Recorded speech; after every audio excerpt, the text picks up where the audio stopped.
Cancer രോഗം വന്ന് കേട്ടുകഴിഞ്ഞാൽ കുറച്ചുകാലം മുമ്പൊക്കെ ആണെങ്കിൽ ജനങ്ങൾ വല്ലാണ്ട് ഭയപ്പെടുമായിരുന്നു. എന്നാൽ ഇപ്പോൾ ചികിത്സ ഒരുപാട് പുരോഗമിച്ചത് കൊണ്ട് തന്നെ ഇന്ന് ക്യാൻസർ വന്നിരുന്നാലും പൂർണ്ണമായും ചികിത്സിച്ച് ഭേദമാക്കാൻ സാധിക്കുമെന്ന് എല്ലാവർക്കും അറിയാം. പക്ഷേ ഒറ്റ കാര്യം ശ്രദ്ധിക്കേണ്ടതുണ്ട്.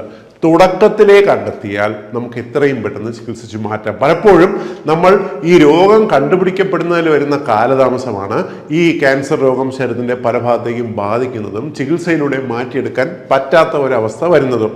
അതുകൊണ്ട് തന്നെ ക്യാൻസർ രോഗം ഒരാൾക്കുണ്ടെന്ന് തുടക്കത്തിലെ തിരിച്ചറിയാൻ സഹായിക്കുന്ന 9 തരം ലക്ഷണങ്ങൾ, ശരീരത്തിൽ കാണുന്ന 9 സൈൻസ് എന്തെല്ലാമാണെന്ന് വിശദീകരിക്കാം. ക്യാൻസർ എന്ന് പറഞ്ഞു കഴിഞ്ഞാൽ നമ്മുടെ ശരീരത്തിലെ നോർമലായിട്ടുള്ള കോശങ്ങളുടെ രൂപമാറ്റം വരുന്ന ഒരവസ്ഥയാണ്. അതായത് നമ്മുടെ സാധാരണഗതിയിലുള്ള കോശങ്ങൾക്ക് മൾട്ടിപ്ലൈ ചെയ്യുന്നതിനും അവ വളരുന്നതിനും ഒരു പ്രത്യേക രീതിയുണ്ട്. നമ്മുടെ ജനിതക ഘടനയെ അനുസരിച്ചാണ് ഓരോ കോശവും മുന്നോട്ട് പോകുന്നത്. എന്നാൽ നമ്മുടെ ശരീരത്തിൻ്റെ ജനിതക ഘടനയെ അനുസരിക്കാതെ മുന്നോട്ട് മൾട്ടിപ്ലൈ ചെയ്ത് നീങ്ങുന്ന കോശങ്ങളാണ് ക്യാൻസർ കോശങ്ങൾ എന്ന് പറയുന്നത്. ഇത്തരം കോശങ്ങളെ നമ്മുടെ എല്ലാവരുടെയും ശരീരത്തിൽ ചെറുതായിട്ട് ഉണ്ടാകുന്നുണ്ട്. പക്ഷേ അപ്പോൾ തന്നെ നമ്മുടെ ശരീരത്തിൻ്റെ പ്രതിരോധ വ്യൂഹങ്ങൾ ഇവയെ കണ്ടെത്തുകയും അവ അപ്പോൾ തന്നെ നശിപ്പിച്ച് കളയുകയും ചെയ്യും. എന്നാൽ നമ്മുടെ പ്രതിരോധ കോശങ്ങൾക്ക് കണ്ടെത്തി നശിപ്പിക്കാൻ സാധിക്കാത്ത തരത്തിൽ ഈ കോശങ്ങൾ വല്ലാണ്ട് പെറ്റുപെരുകുമ്പോഴാണ് അത് ഒരാളിൽ ക്യാൻസർ രോഗമായിട്ട് വളരുന്നുണ്ട് എന്ന് പറയാൻ സാധിക്കുന്നത്. ഇങ്ങനെ ക്യാൻസർ കോശങ്ങൾ അനിയന്ത്രിതമായി പെറ്റുപെരുകുമ്പോൾ അവ നമ്മുടെ ശരീരത്തിൽ ചില ലക്ഷണങ്ങൾ കാണിക്കുന്നു. ഈ ലക്ഷണങ്ങൾ എന്തെല്ലാമെന്ന് വിശദീകരിക്കാം. ഈ ഇൻഫർമേഷൻ നിങ്ങൾ എല്ലാ സുഹൃത്തുക്കളുടെയും അറിവിലേക്കായിട്ട് ഷെയർ ചെയ്യുക. കാരണം പലർക്കും ഈ ലക്ഷണങ്ങളിൽ നിന്ന് അവരുടെ ശരീരത്തിൽ എന്തെങ്കിലും തരത്തിലുള്ള രോഗമുണ്ടോ എന്ന് ഐഡന്റിഫൈ ചെയ്യാനായിട്ട് സാധിക്കും. ഒന്നാമത്തെ ലക്ഷണം എന്ന് പറയുന്നത് പെട്ടെന്ന് പ്രത്യേകിച്ച് കാരണങ്ങളൊന്നും ഇല്ലാതെ നമ്മുടെ ശരീരഭാരം പെട്ടെന്ന് കുറഞ്ഞു പോകുന്നു. അതായത് നിങ്ങൾ പ്രത്യേകിച്ച് വ്യായാമം ചെയ്യാതെ ഭക്ഷണ നിയന്ത്രണം വരുത്താതെ 1 മാസത്തിൽ 4 മുതൽ 5 കിലോ വരെ പെട്ടെന്ന് കുറഞ്ഞു പോകുന്ന ഒരവസ്ഥ, ഇങ്ങനെ ക്രമേണ കൂടി വരുന്ന ഒരവസ്ഥ കാണുന്നുണ്ടെങ്കിൽ ഇത് എന്തെങ്കിലും തരത്തിലുള്ള ക്യാൻസറിൻ്റെ സാധ്യതയാണോ എന്ന് പരിശോധിക്കേണ്ടത് അത്യാവശ്യമാണ്. ഇപ്പോൾ പ്രമേഹ രോഗമുണ്ട്, ഇല്ലെങ്കിൽ മറ്റെന്തെങ്കിലും ശരീരത്തിനെ ബാധിക്കുന്ന രോഗമുണ്ട്, അതിൻ്റെ ഭാഗമായിട്ട് മെലിയുന്നു എങ്കിൽ ഓക്കെ. എന്നാൽ നിങ്ങൾക്ക് മെലിയാനുള്ള കാരണമൊന്നും പ്രത്യേകിച്ച് ശരീരത്തിന് ഇല്ലെങ്കിൽ അത് ക്യാൻസർ കോശങ്ങളുടെ ആണോ എന്ന് പരിശോധിച്ചിരിക്കേണ്ടത് അത്യാവശ്യമാണ്. ഇതിൻ്റെ കാരണം എന്തെന്ന് പറഞ്ഞാൽ നമ്മുടെ ശരീരത്തിന് വളരാൻ ആവശ്യമായിട്ടുള്ള ന്യൂട്രീഷ്യൻസ്, അതായത് നമ്മുടെ കോശങ്ങളുടെ മെയിൻ്റനൻസിന്, നമ്മുടെ ശരീരത്തിൻ്റെ ഹോർമോണുകളുടെ പ്രവർത്തനത്തിന് ആവശ്യമായ പ്രോട്ടീൻ, ഇതെല്ലാം തന്നെ ഈ ക്യാൻസർ കോശങ്ങൾ അവയുടെ വളർച്ചയ്ക്ക് വേണ്ടി എടുത്ത് ഉപയോഗിക്കുമ്പോൾ നമ്മുടെ ശരീരത്തിൽ സ്റ്റോർ ചെയ്തിട്ടുള്ള കൊഴുപ്പും മറ്റ് ഘടകങ്ങളും പെട്ടെന്ന് കുറഞ്ഞു പോകും. ഇതുകൊണ്ടാണ് ഇത്തരത്തിൽ ക്യാൻസർ കോശങ്ങൾ അവരുടെ ശരീരത്തിൽ ഉണ്ടെങ്കിൽ അവരുടെ ശരീരഭാരം കുറഞ്ഞു പോകുന്നത്. രണ്ടാമത്തെ ലക്ഷണം എന്ന് പറയുന്നത് അമിതമായിട്ടുള്ള ക്ഷീണമാണ്. നിങ്ങൾക്കറിയാമല്ലോ, നമുക്ക് പ്രത്യേകിച്ച് ഇപ്പോൾ ഇപ്പോഴത്തെ സീസണിലെ ഏത് രോഗം വന്നാലും, ഇപ്പോൾ ഒരു ചെറിയൊരു ജലദോഷപ്പനി വന്നത് മുതൽ അമിതമായിട്ട് ടെൻഷൻ വന്നാൽ പോലും നിങ്ങൾക്ക് വല്ലാണ്ട് ക്ഷീണം അനുഭവപ്പെട്ടു എന്ന് വരാം. ഒരു ജോലിയിലും ഉന്മേഷമില്ലാതിരുന്നു എന്ന് വരാം. എന്നാൽ പ്രത്യേകിച്ച് ഈ പറഞ്ഞ ഒരു കാരണമൊന്നും ഇല്ലാതെ തന്നെ നിങ്ങൾക്ക് വല്ലാണ്ട് ക്ഷീണം വരുന്നു, ഒരു ജോലിയും ചെയ്യാനുള്ള ഉന്മേഷം വരുന്നില്ല, എപ്പോഴും കിടക്കണം എന്നൊരു തോന്നൽ വരുന്നു എങ്കിൽ നിങ്ങൾ നല്ലൊരു ഡോക്ടറെ കണ്ടിട്ട് നിങ്ങളുടെ ശരീരത്തിൽ ഇത്തരത്തിൽ ക്യാൻസർ പോലുള്ള സാധ്യതകൾ ഇല്ല എന്ന് ഉറപ്പാക്കേണ്ടത് വളരെ അത്യാവശ്യപ്പെട്ട കാര്യമാണ്. ഇതിൻ്റെ കാരണം എന്തെന്ന് പറഞ്ഞുതരാം. ക്യാൻസർ കോശങ്ങൾ എന്ന് പറയുന്നത് നമ്മുടെ നോർമൽ കോശങ്ങൾ പോലല്ല. ഇവ നമുക്ക് നോർമലി നമ്മുടെ ശരീരകോശങ്ങൾ 1 നിന്നും 2 ആകുന്നു, 2 നിന്നും 4 ആകുന്നു, ഇങ്ങനെ ക്രമേണയാണ് പെറ്റുപെരുകുന്നത്. എന്നാൽ ക്യാൻസർ കോശങ്ങൾ എന്ന് പറയുന്നത് 1 നിന്നും ചിലപ്പോൾ ഇവ പെട്ടെന്ന് ഡിവൈഡ് ചെയ്ത് 10ലേക്ക് വരും, 10 നിന്നും ഇവ പെട്ടെന്ന് ഡിവൈഡ് ചെയ്ത് 1000ലേക്ക് വരും. ഇങ്ങനെ വളരെ പെട്ടെന്ന് ക്യാൻസർ കോശങ്ങൾ പെരുകി വരുന്നു. ഇങ്ങനെ പെരുകുന്നതിന് അവയ്ക്ക് ഒരുപാട് ഊർജം ആവശ്യമുണ്ട്. നോർമലി നമ്മുടെ ശരീരത്തിന് വേണ്ട ഊർജം നമ്മൾ കഴിക്കുന്ന ഭക്ഷണത്തിൽ കാർബോഹൈഡ്രേറ്റ്സ് എല്ലാം എടുത്തിട്ടാണ് നമ്മുടെ ശരീരം ഊർജം എടുത്തിട്ട് നോർമലി പ്രവർത്തനത്തിന് ഉപയോഗിക്കുന്നത്. എന്നാൽ ക്യാൻസർ കോശങ്ങൾ എന്ത് ചെയ്യും? നമ്മുടെ ശരീരത്തിൻ്റെ ഈ ഊർജം അത്രയും വലിച്ചെടുത്ത് അവയുടെ മൾട്ടിപ്ലിക്കേഷന് വേണ്ടി, അവ പെറ്റുപെരുകാനായിട്ട് ഉപയോഗിക്കും. അപ്പോൾ നമ്മുടെ ശരീരത്തിൻ്റെ തലച്ചോറിൻ്റെ പ്രവർത്തനത്തിനോ ആന്തരിക അവയവങ്ങളുടെ പ്രവർത്തനത്തിനോ ഊർജമില്ലാത്ത അവസ്ഥ വരും. നമുക്ക് വല്ലാണ്ട് ക്ഷീണം അനുഭവപ്പെടും. ഇതാണ് ക്യാൻസർ കോശങ്ങൾ വളരുന്നവരിൽ അമിതമായിട്ട് ക്ഷീണം വരാനുള്ള കാരണം. ഇനി മൂന്നാമത്തെ ലക്ഷണം എന്ന് പറയുന്നത് ഇടവിട്ട് വരുന്ന വിട്ടുമാറാതെ നിൽക്കുന്ന പനിയാണ്. സാധാരണഗതിയിൽ ഇപ്പോഴത്തെ സീസണിലെ പലതരത്തിലുള്ള പനികളുണ്ട്. ഇവയെല്ലാം തന്നെ നമ്മളെ ബാധിച്ചു കഴിഞ്ഞാൽ ഒരാഴ്ച മുതൽ 2 ആഴ്ച വരെ ഇടവിട്ട് പനി നിന്നു വരാം. ഇപ്പോഴത്തെ സീസണിലെ കുട്ടികൾക്കെല്ലാം വരുന്ന പനികൾ ശ്രദ്ധിച്ചറിയാം. പനി വരുന്നു, ഒരു 4 ദിവസം പനി, അത് കഴിഞ്ഞ് വീണ്ടും സ്കൂളിൽ പോയി തിരിച്ചു വരുന്നു, വീണ്ടും തുടങ്ങുന്നു പനി. ഇങ്ങനെ വിട്ടുമാറാതെ വന്നു വരാം. എന്നാൽ ഇത്തരത്തിലല്ലാതെ നിങ്ങൾക്ക് പ്രത്യേകിച്ച് ഒരു ഇൻഫെക്ഷൻ ഇല്ലാതെ, അതായത് ജലദോഷമോ ചുമയോ മൂക്കടപ്പോ തൊണ്ടവേദനയോ അല്ലെങ്കിൽ വയറിന്റെ കംപ്ലൈന്റോ ഇല്ലെങ്കിൽ നിങ്ങൾക്ക് മൂത്രത്തിൽ പഴുപ്പോ ഇങ്ങനെ പ്രത്യേകിച്ച് പനി ഉണ്ടാക്കുന്ന കാരണങ്ങളൊന്നുമില്ലാതെ നിങ്ങൾക്ക് ദിവസവും പനി വരുന്നു. എല്ലാ ദിവസവും രാത്രികളിൽ പനി വരുന്നു. രാത്രികളിൽ പനിയോടൊപ്പം വല്ലാണ്ട് വിയർപ്പ് കാണുന്ന, ശരീരത്തിന് ഒരു ഉഷ്ണം ആവി കാണുന്ന അവസ്ഥ, ഈ ഒരു ലക്ഷണങ്ങളുണ്ട്. ഇത് വിട്ടുമാറാതെയും ഒരു 2 ആഴ്ചയ്ക്ക് മുകളിൽ നിൽക്കുന്നുണ്ട്. എന്നാൽ അതിന് വലിയ പ്രത്യേകിച്ച് കാരണങ്ങൾ കണ്ടെത്താൻ പറ്റുന്നില്ലെങ്കിൽ ഇത് ക്യാൻസറിന്റെ സാധ്യതയാണോ എന്ന് പരിശോധിക്കേണ്ടത് അത്യാവശ്യമാണ്.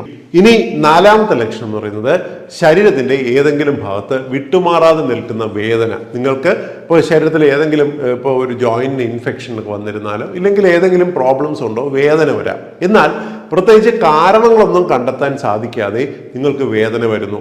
വേദന സംഹാരി ഗുളിക കഴിച്ചിരുന്നാലും പിറ്റേ ദിവസമാകുമ്പോൾ വേദനയുടെ അളവ് വല്ലാണ്ട് കൂടുന്നു. പ്രത്യേകിച്ച് രാത്രികളിൽ വല്ലാണ്ട് വേദന അനുഭവപ്പെടുന്നു എന്നുണ്ടെങ്കിൽ ഇത് ക്യാൻസറിന്റെ സാധ്യതയാണോ എന്ന് പരിശോധിച്ചിരിക്കുന്നത് നല്ലതാണ്.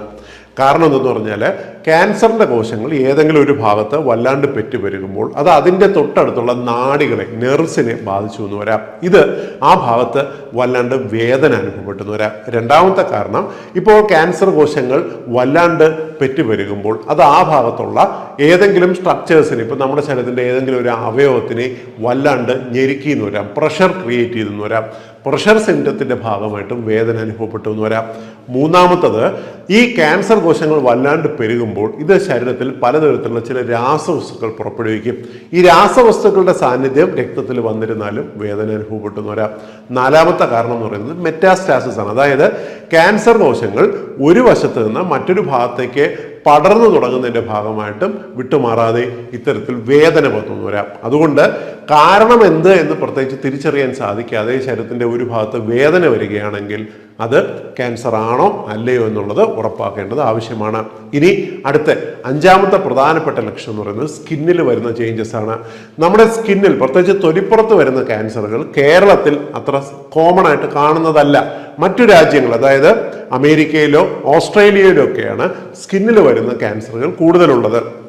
നമ്മുടെ നാട്ടിലും കുറവാണെങ്കിലും കണ്ടുവരുന്നുണ്ട്.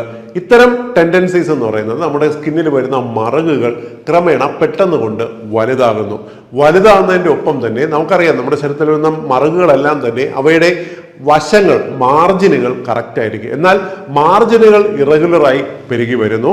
ഇവ നമുക്ക് വല്ലാണ്ട് ചൊറിച്ചിലും ഇവയിൽ നിന്ന് നീരൊലിപ്പോ അല്ലെങ്കിൽ രക്തം ഇടയ്ക്കിടയ്ക്ക് ഈ മറുകുകളിൽ നിന്ന് വരുന്നുണ്ട്. ഇല്ലെങ്കിൽ മറുകിന് കട്ടി കൂടുന്നു, അതായത് തൊലിപ്പുറമേ മാത്രം കാണുന്ന മറുക് നമ്മൾ ഒന്ന് പിടിച്ചു നോക്കുന്ന സമയത്ത് അവയ്ക്ക് ഉള്ളിലേക്ക് കട്ടി ഫീൽ ചെയ്യുന്നുണ്ടെങ്കിൽ ഇത് ക്യാൻസറിൻ്റെ ആണോ എന്ന് ഡോക്ടറെ കാണിച്ച് പരിശോധിക്കുന്നത് നല്ലതാണ്. മാത്രമല്ല നമ്മുടെ സ്കിന്നിൽ വരുന്ന വിട്ടുമാറാത്ത മുറിവുകൾ, നിങ്ങൾക്കറിയാമല്ലോ, ഒരു മുറിവ് വന്നു കഴിഞ്ഞാൽ മാക്സിമം ഒരാഴ്ച കൊണ്ട് ഉണങ്ങിപ്പോകും. ഇപ്പോൾ കാലിലൊക്കെ മുറിവ് വരുന്നു, ഇപ്പോൾ വെരിക്കോസിറ്റിയുടെയൊക്കെ മുറിവുകളാണെങ്കിൽ ഉണങ്ങാതെ നിന്നു എന്ന് വരാം. എന്നാൽ ഇതല്ലാതെ നമ്മുടെ ശരീരത്തിന്റെ ഏതെങ്കിലും ഭാഗത്ത് മുറിവ് വരുന്നു, ക്രമേണ ഇത് വലുതാകുന്നു, അസഹനീയമായ വേദന ഈ ഭാഗത്ത് അനുഭവപ്പെടുന്നു, അറിയാണ്ട് തൊട്ടാൽ പോലും ആ ഭാഗത്തുനിന്ന് രക്തം വരുന്ന ഒരവസ്ഥ വരുന്നു, ഇതെല്ലാം കാണുന്നുണ്ടെങ്കിൽ അത് ക്യാൻസറിന്റെ സാധ്യതയാണോ എന്ന് പരിശോധിക്കേണ്ടത് ആവശ്യമാണ്. ഇനി 6ാമത്തെ ലക്ഷണം എന്ന് പറയുന്നത് നമ്മുടെ ദഹന പ്രവർത്തനത്തിൽ വരുന്ന മാറ്റമാണ്. സാധാരണ നമുക്ക് നോർമലി ഒരു സമയമാകുമ്പോൾ വിശപ്പ് വരുന്നു, ഭക്ഷണം കഴിക്കണം, ഭക്ഷണം കഴിച്ചില്ലെങ്കിൽ വയറിന് വല്ലാത്ത അസ്വസ്ഥതയാണ്. എന്നാൽ നമുക്ക് ഏതെങ്കിലും തരത്തിലുള്ള ക്യാൻസർ ആമാശയത്തിനെ ബാധിക്കുന്നു, ഇല്ലെങ്കിൽ പാൻക്രിയാസ് ഗ്രന്ഥിയെ ബാധിക്കുന്നു, കുടലിനെ ബാധിക്കുന്ന ടെൻഡൻസി ഉണ്ടെങ്കിൽ നിങ്ങൾക്ക് വിശപ്പ് വല്ലാണ്ട് കുറഞ്ഞു പോകും. നിങ്ങൾ എത്ര സമയം ഫുഡ് കഴിച്ചില്ലെങ്കിലും വിശപ്പില്ലാതിരിക്കുന്ന ഒരവസ്ഥ കണ്ടുവന്ന് വരാം. എങ്കിൽ ഇത് നിങ്ങളുടെ ഞാൻ ഈ പറഞ്ഞ ഏതെങ്കിലും ഭാഗത്ത് ക്യാൻസർ ഉണ്ടോ, അതല്ലെങ്കിൽ സ്ത്രീകളിലെ ഓവറിയിൽ ക്യാൻസറിന്റെ സാധ്യതയുണ്ടോ എന്ന് പരിശോധിക്കേണ്ടത് ആവശ്യമാണ്.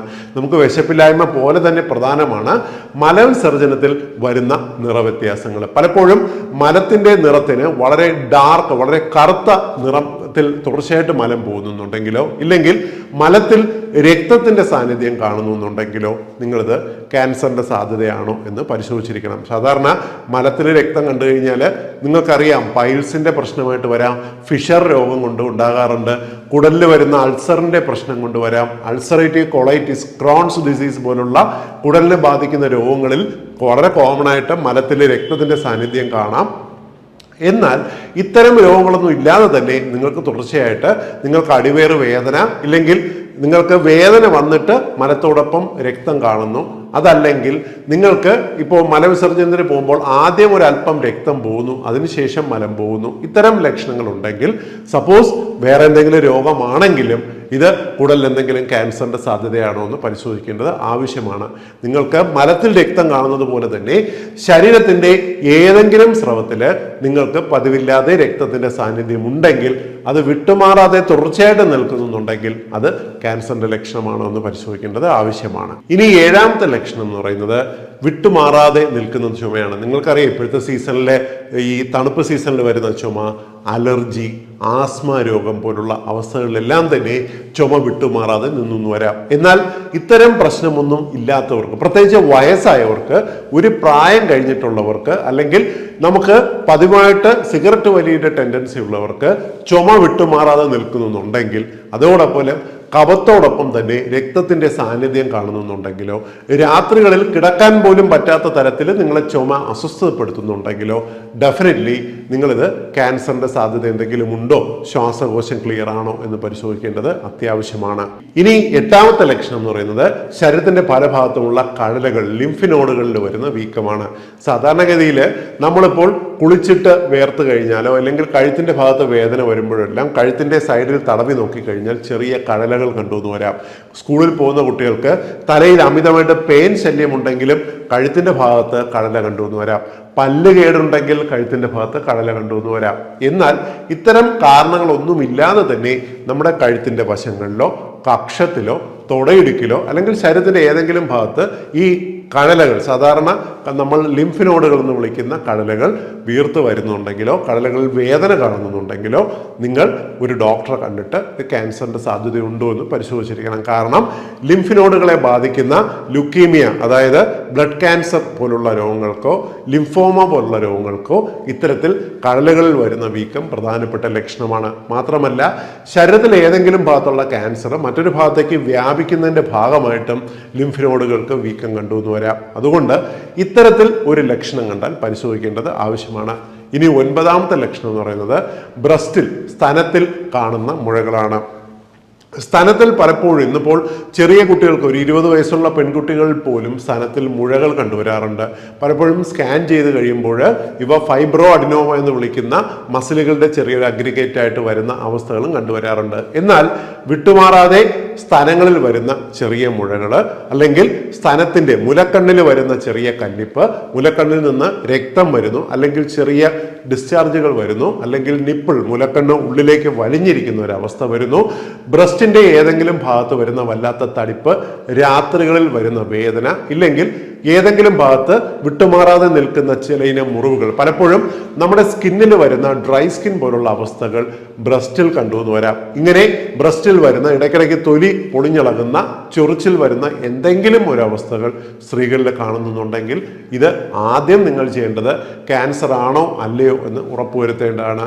ഏകദേശം 70% കേസുകളിലും ഇത് ക്യാൻസർ അല്ലാതെ സ്ത്രീകളിൽ മറ്റു പല കാരണങ്ങൾ കൊണ്ടായിരിക്കാം ഇത്തരത്തിൽ പ്രശ്നം വരുന്നത്. ഉദാഹരണത്തിന് ഇപ്പോൾ മുല കൊടുക്കുന്ന അമ്മമാർക്ക്, ഇപ്പോൾ പാല് കൊടുക്കുന്ന അമ്മമാർക്ക് കുട്ടി 2 ദിവസം പാല് കുടിച്ചില്ലെങ്കിൽ പോലും ബ്രസ്റ്റിൽ നീർവീക്കവും ബുദ്ധിമുട്ടും വന്നു എന്ന് വരാം. പലപ്പോഴും മുലക്കണ്ണിൽ വരുന്ന ചെറിയ മുറിവുകൾ, ചെറിയ വിണ്ടുകീറലുകൾ, ആ ഭാഗത്ത് ഫംഗസ് ഇൻഫെക്ഷൻ ഉണ്ടാക്കാം, പഴുപ്പ് ഇടയ്ക്ക് വന്നു എന്ന് വരാം. എന്നാൽ ഇതെല്ലാം തന്നെ മറ്റു പലവിധ രോഗങ്ങളാണെങ്കിലും ഇത് ക്യാൻസറിന്റെ യാതൊരു സാധ്യതയും ഇല്ല എന്ന് ഒരു ഡോക്ടറെ കാണിച്ച് പരിശോധിക്കേണ്ടത് അത്യാവശ്യമാണ്. ഞാനിവിടെ വിശദീകരിച്ച 9 ലക്ഷണങ്ങളാണ് ക്യാൻസറിന്റെ സാധ്യതയുള്ള ഒരാളിൽ തുടക്കത്തിൽ കണ്ടുവരുന്നത്. അതുകൊണ്ട് ഇത്തരത്തിലൊരു രോഗലക്ഷണം കാണുകയാണെങ്കിൽ ഡെഫിനറ്റ്ലി നിങ്ങൾ നിങ്ങളുടെ അടുത്തുള്ള നല്ലൊരു ഡോക്ടറെ കണ്ടിട്ട് ഇത് ക്യാൻസറിന്റെ ആണോ അതിൻ്റെ മറ്റെന്തെങ്കിലും രോഗമാണോ എന്ന് പരിശോധിച്ച് കുഴപ്പമൊന്നും ഉള്ളതല്ല എന്ന് ഉറപ്പുവരുത്തേണ്ട ആവശ്യമാണ്. പലപ്പോഴും ഡോക്ടറെ പോയി കാണുന്ന സമയത്ത് ഇത് ക്യാൻസറിന്റെ അല്ല, ഇത് മറ്റെന്തെങ്കിലും രോഗമാണ് എന്ന് കണ്ടെത്തുന്നത് തന്നെയാണ് ഈ ക്യാൻസർ രോഗത്തിനെ ചെറുക്കുന്നതിൻ്റെ ഏറ്റവും പ്രധാനപ്പെട്ട മാർഗം. ഈ ഇൻഫർമേഷൻ നിങ്ങളെല്ലാ സുഹൃത്തുക്കളുടെയും അറിവിലേക്കായിട്ട് ഷെയർ ചെയ്യുക. ഒരുപാട് പേർക്ക് ഇത് ഉപകാരപ്പെടുമെന്ന് ഉറപ്പാണ്. വീണ്ടും മറ്റൊരു അവസരത്തിൽ മറ്റൊരു വിഷയമായി കണ്ടുമുട്ടാം. ബൈ.